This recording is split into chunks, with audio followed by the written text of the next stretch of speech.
예, 자 여러분 지학사 대다돈 3의 학습활동입니다. 지금 여기가 제가 평소에 찍던 공간이 아니어가지고 다소 어색합니다. 그래서 그거 약간 좀 이렇게 불편하게 다가오는 게 있으시면 이해를 좀 해주시고 시험 보기 전에 누가 뭐라 그래도 학교 선생님들이 제일 먼저 생각하시는 건 학습활동에 있는 내용을 어떻게 문제로 만들 것이냐 하는 거거든요.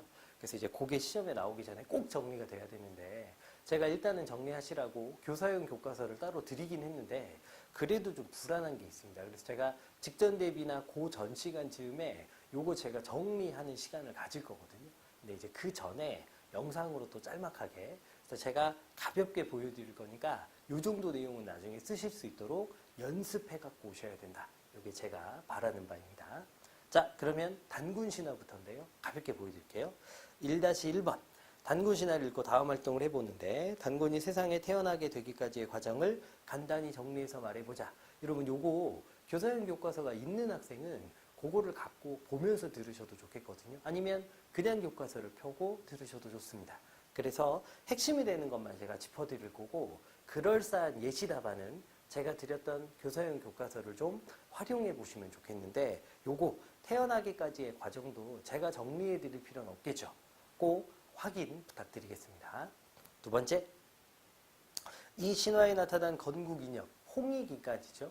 여기에 나와 있는 구절을 활용해서 말해보자 그랬으니까 인간 세계를 널리 이롭게 하다. 인간 세계를 널리 이롭게 하다. 그거 찾아가시면 되겠죠. 자, 3번인데요. 신화나 전설, 민담 등의 설화에는 특정한 행동이나 말을 금지하는 금기 요소가 있는데 금기가 나타난 부분, 이것을 먹고 100일 동안 햇빛을 보지 않아야 된다고 하는 그 부분이죠. 역시 찾아서 확인해 주시면 좋겠습니다. 어렵지 않지? 2번.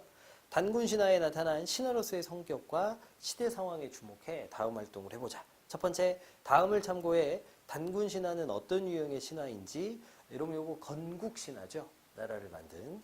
그 다음에 근거가 되는 부분, 단군은 요임금이 왕위에 오른 지 50년이 되는 경인년에 평양성에 도읍을 자고 비로소 조선이라고 칭했다. 바로 그 부분인데요. 역시 찾아서 확인해 주십시오. 두 번째, 신화로서의 신성성을 보여주는 요소. 요거 시험에 내기 되게 좋거든요. 근데 여기저기 있으니까 나중에 제가 쓸 수 있는지 없는지는 따로 확인하도록 하고 각자 자기 자신이 교사용 교과서 보고 확인해 주셔야 돼요. 숙제입니다, 여러분.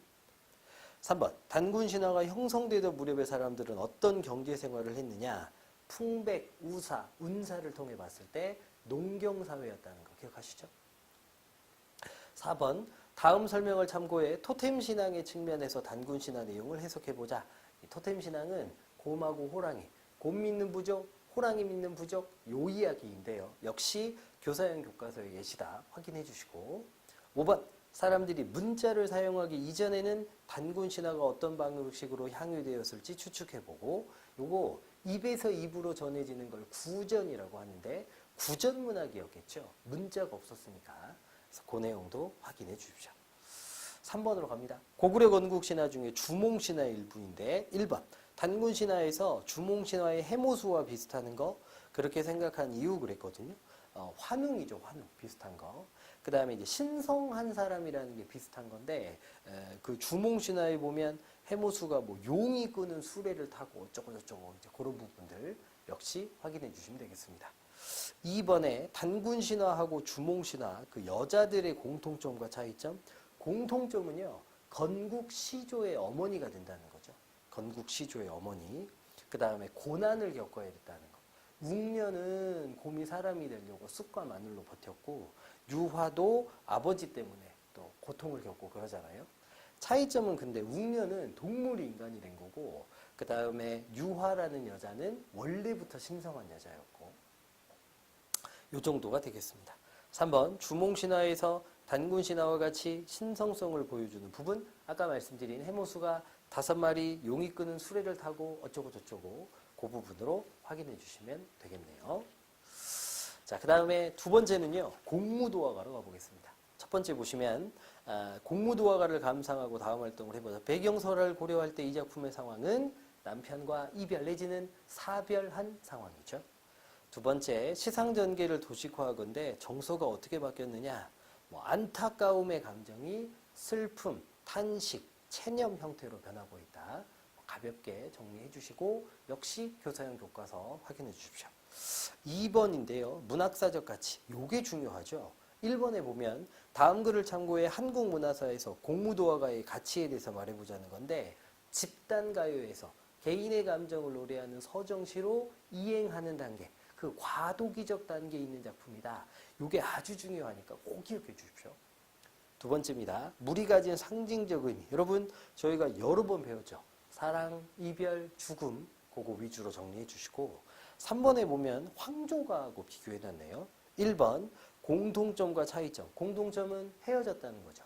차이점은요. 공무도화가는 그냥 일반 백성의 이야기고 황조가는 왕과 왕비의 이야기죠.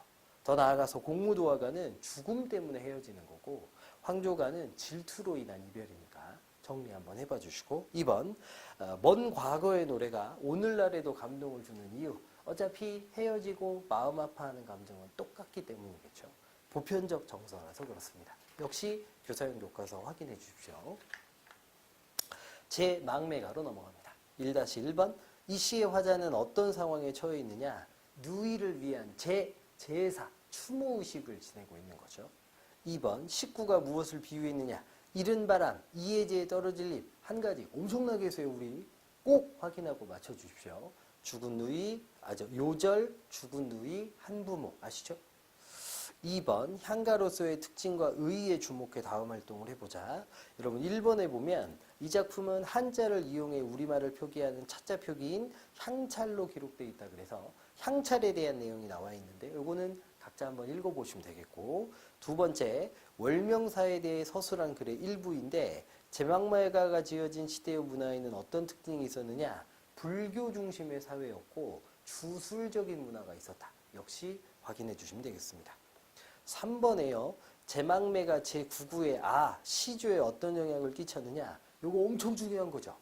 19채 향가의 두 가지 특징, 3단 구성과 낙구천머리 감탄사. 이게 시조에도 그대로 영향을 줬다 그랬잖아. 반드시 기억해 주시면 좋겠습니다. 그래서 어집어 요 감탄사 부분이 낙구천머리 감탄사라는 19채 향가의 전통을 따른 것입니다. 3번은 도솔과가 4구체지요. 4줄짜리니까. 그 다음에 초용과는 8구체지요. 그래서 거기에 대해서 정리된 내용도 꼭 읽어봐 주시고 다만 4구체, 8구체, 19채 중에 가장 발전된 형체는 19채 향가다. 이렇게 배웠습니다. 서경별곡으로 넘어갑니다. 1-1번 이 시의 화자는 어떤 상황에 처해 있느냐. 님이 나를 버리고 가버리려고 하는 상황이죠.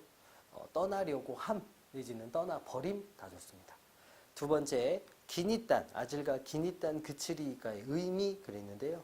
이제 믿음은 변치 않는다는 뜻이죠.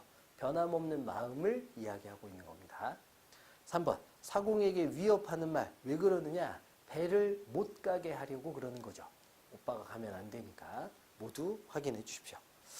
2번 서경별곡의 고려가요로서의 성격입니다. 1번에 고려가요는 반복되는 구절인 후렴구. 여기서는 위 두어령성 두어령성 다링들이죠. 어렵지 않으셨을 거고 제가 고려가요의 형식적 특징으로 후렴구 말고도 사문보가 쓰였다거나 혹은 분연체 내지는 분절체 연구분이 있다는 것도 시험에 잘 나온다고 그랬으니까 꼭 기억해 주시고 2번 서경별곡과 정석가의 동일한 부분이 나타나는 것. 당시에 민간에서 유행하던 노래가 궁중으로 편입되는 과정에 나올 수도 있고 혹은 구전, 입에서 입으로 전해지는 과정에 비슷한 것들이 중복적으로 섞일 수도 있는 거거든요. 그래서 그런 내용들 여러분 역시 교사형 교과서에 예쁘게 예시담안으로 정리되어 있으니까 확인 한번 해주십시오. 3번 서경별곡에서 남녀 상렬지사라고 할 만한 부분 건너편 고줄 배 타들면 꺾을 거라는 그 부분이죠. 역시 기억해 주십시오. 3번입니다. 한림별곡인데요. 1번에 경기체가라는 이름은 후렴구 위 시당 경기 어떠하니 있고 이게 광경 기 그것이 어떠하니 있고 어떻습니까? 라 그랬죠. 그래서 경기하여간데 줄여서 경기체가. 그래서 고려가요는 고려시대 피지배층의 노래고 경기체가 경기하여가는 고려시대 지배층의 노래라고 설명드렸습니다. 2번 시적 화자의 태도 과시적이고 자신감에 차 있고 활달한 모습이 드러난다. 이렇게 기억해 주시면 되겠네요. 4번의 그 내용은 생략하려합니다. 각자 한번 해봐 주십시오. 자, 그 다음 작품 만복사 저포기입니다. 1번 만복사 저포기를 읽고 다음 활동을 해봅시다. 첫 번째, 양생이 부처님과 저포놀이 하려는 이유, 좋은 배필을 만나려고. 2번, 여인이 범상치 않은 인물인 것. 역시 여러분 교사형 교과서를 통해서 확인해 주세요. 대표적인 부분은 그녀와 함께 지나가는데 사람들이 모두 못 알아보죠. 그녀가 있는지를 몰랐잖아. 양생한테만 어디 가냐고 물어보죠. 그런 것들 포함해서. 자, 2번. 만복사와 저포기가 지닌 전기소설. 이게 기이하다는 뜻이라 그랬죠. 그 특성에 유의해서 다음 활동을 해보자. 1번. 당시 소설문학은 비현실적이거나 환상적인 요소. 이 작품에서는요. 공중에서 목소리가 들렸다는 것도 그렇고 귀신과 사랑한다는 것도 그렇죠. 그거 중심으로 역시 살펴주시고. 2번. 이 내용이 사실적이라고 느낀다면 두 가지 때문이죠. 첫 번째는 남원이라는 실제 지명이 쓰였다. 두 번째, 외구의 침략이라는 역사적 사건도 쓰였다.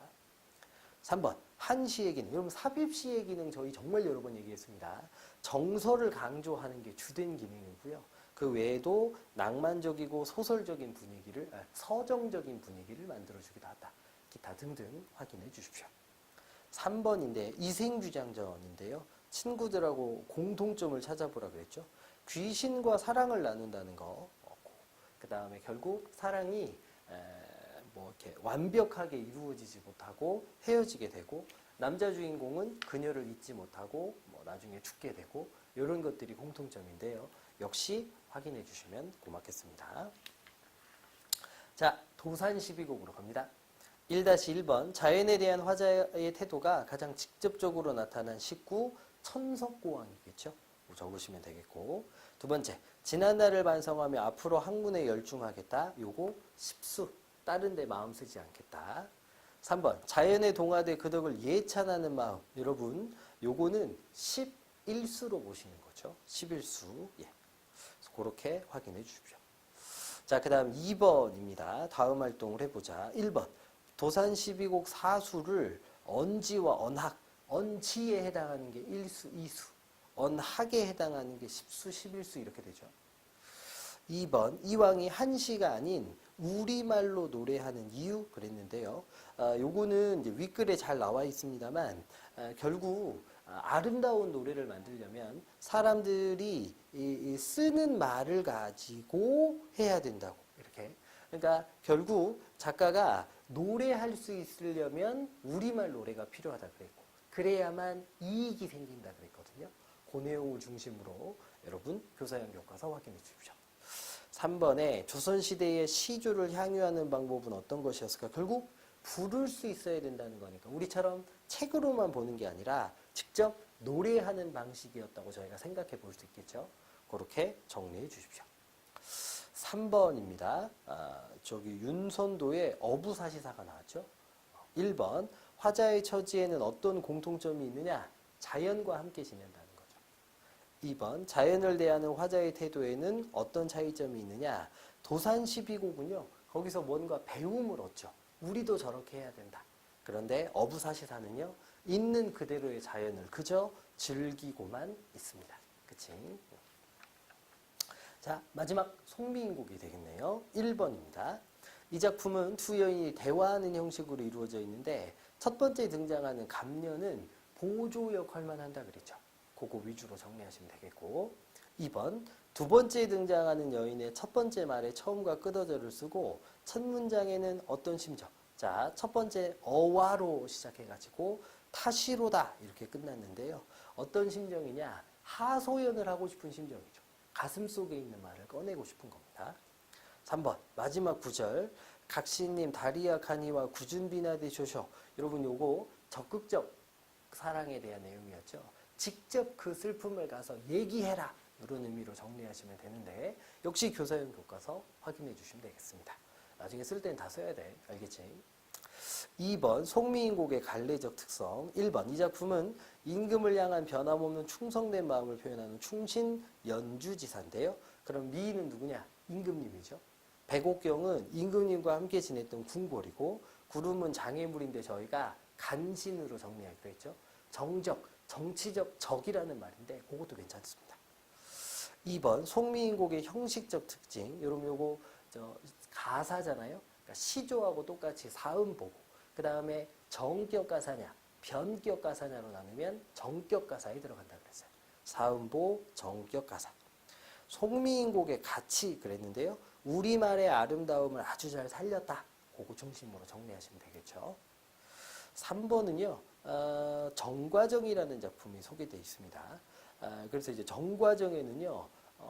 나를 벌써 잊으셨냐고 하는 원망의 마음이 드러나 있는데 송미인곡은 원망의 마음은 드러나지 않죠. 그래서 이제 그 정도의 차이점을 중심으로 정리해 주시면 되겠네요. 됐죠? 오케이. 여기까지입니다. 끝.